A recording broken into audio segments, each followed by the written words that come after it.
Hey guys, it's Amy at Zoe Beck, and I'm going to do the mid-year book freakout tag. So I did this back in 2017, so I thought, hey, I'm going to do it. Everybody else is doing theirs now. It is the time to reflect on the first 6 months of the year. So all these books are stuff I've read from January to June. So let's get into it. There are 15 questions, and they'll be linked down below, or listed down below. Question number 1 is best book you've read so far. So, without a doubt, that is Chernobyl Prayer by Sylvania Alekovic. This was a wonderful nonfiction and so compelling, and it also was so heartbreaking. And I learned so much from this book, and I just thought it was really well done on the way her interviewing style and writing up the narrative of people who lived there during the time it was happened and afterwards and aftermath.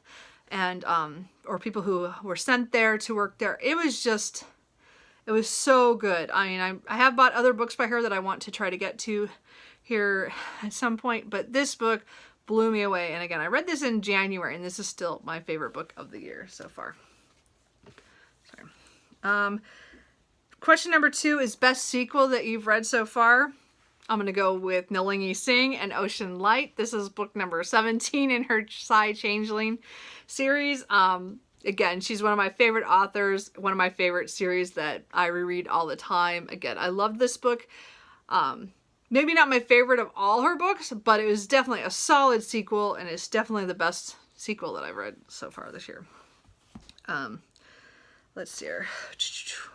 New release you haven't read yet but want to. I just got Revenant Gun by Yoon-Ha Lee. This is book 3 in the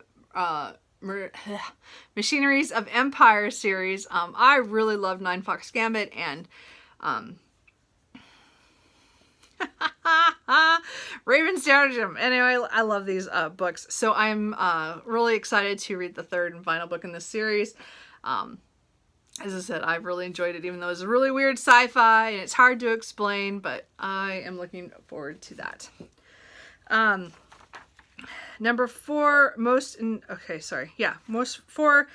anticipated release for the second half of the year. So I am looking forward to, this is not going to work, is it? Of course not. Damn it, why does it never work on this? You guys, it's like teeny. Anyway, it's Bloody Rose. As you can see, it's like teeny. There you go. By Nicholas Eames. I loved Kings of the Wild by him that I read last year. Again, that was about mercenaries who get the band back together after 20 years apart because one of their daughters becomes a mercenary and she has issues and they have to go save her. This is her book, so I'm kind of not sure what's going to happen here, but I am so looking forward to it because I love the way it's funny and, you know, fantasy and all that stuff. So it's all good. Then number 5 is Biggest Disappointment, and I'm going to go with Lust Locked by Matt Wallace. This is book 2 in the Sin du Jour series. I really wanted to like this book, but again, it's about an urban fantasy about a catering service for the supernatural. There's such funny things in here, and it's really fast-paced and light, but when a character does something I feel is so not to their character, and they do it in a time when that's not realistic, and it's with somebody I'm like, no, and then they say something later that, anyway, point is that I was so disappointed in this character that I cannot continue with this series because it ruined it for me, because the character was one of my favorites, and then they do something that's so uncharacteristic that I just couldn't go on. Too bad. I missed that. It's too bad. So number 6 is Biggest Surprise. I don't have a copy here, but it was Older Gulch by Ernest Haycock, and as a Western, my dad made me read, and I'm so glad he did. That was a phenomenal book that I would never have picked up without him making me read it. And it was written in I believe in the early 40s, and it was, or published in the early 40s, and it was about was it 1860s?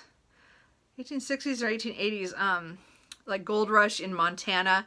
So it was really good. The Western was just phenomenal. The characters are all really interesting. They're all complex. They weren't I mean, there was, of course, the smaller characters maybe were a little stereotypical, but really most of them had really weird backstories and weird reasons why they did things. It was just really well done. It was a great Western. I totally recommend that one if you can find it. Number 7, favorite new author, debut, or new to you. I don't know, I had some trouble with this. I guess a lot of the books I've read this year, I've read something else by them, but I'm going to go with Sarah Winman for The Tin Man. I really enjoyed this book. It was really much better than I thought I was going to enjoy this, and I'm really looking forward to picking up something else new or something else by her. I know she has some other books, I just haven't got around to reading more. So number 8, newest fictional crush. Now, even in my last video, I said the same thing. I don't get crushes like on characters. I like characters and stuff, but usually I want them to get together with their romantic interest.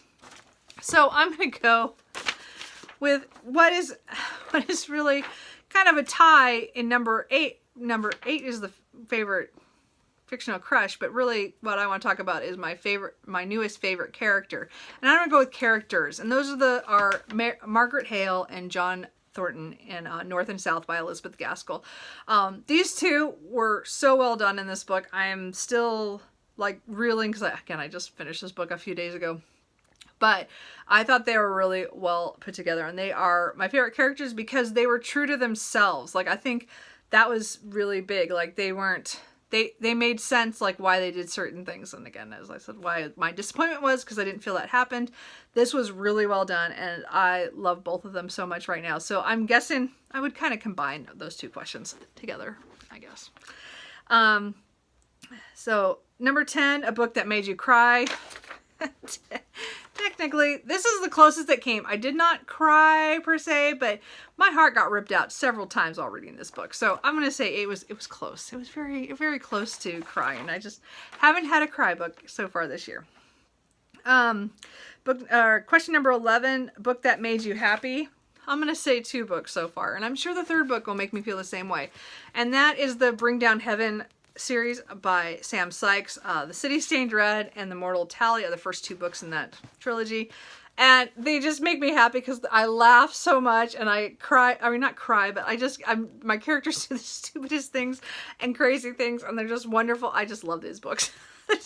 But they make me smile. Like, I want to see what happens even when they're having hardships. Like, I just want to see them get through, and oh, he just hurts them so much, but they still make me happy. Number 12 is favorite book to film adaptations you saw this year. I haven't seen any movies. I have kind of not had the attention span for movies much in the last year, and so I haven't watched a lot. Like, I'm behind like every Marvel movie. Like, I'm like 3 or 4 movies behind.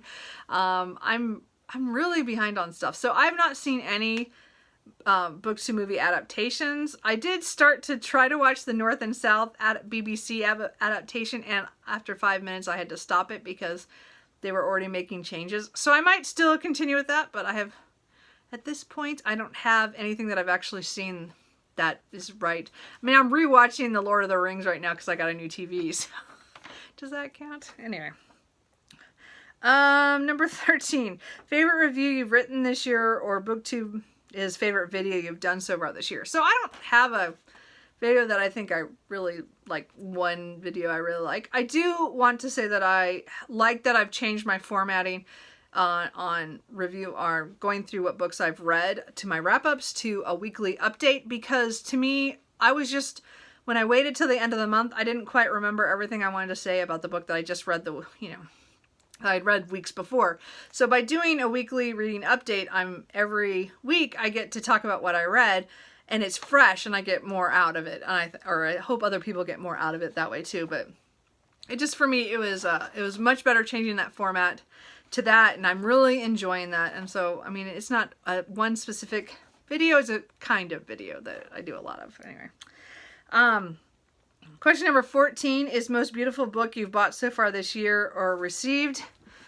This is hard because, again, I don't buy books by their cover, and there's a lot of books that I would say were pretty, but I thought this one is still one of my favorites. I don't know if there's something written about God.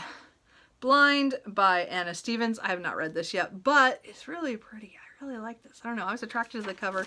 I mean, I was listening to about the story, but I meant the cover is really pretty. And then number 15 is what books do you need to read by the end of the year? What do I need to read? So I didn't pull anything because, I mean, again, I have a huge TBR and I don't have anything specifically that I have to read. Yeah, I mean, I'd like to, there's so many classics that I would like to read between now and the end because Victober is coming up and there's a lot of those books. I really want to read, finish a reread of The Three Musketeers so I can read 20 years after because I've never read beyond Three Musketeers, so I like to do that.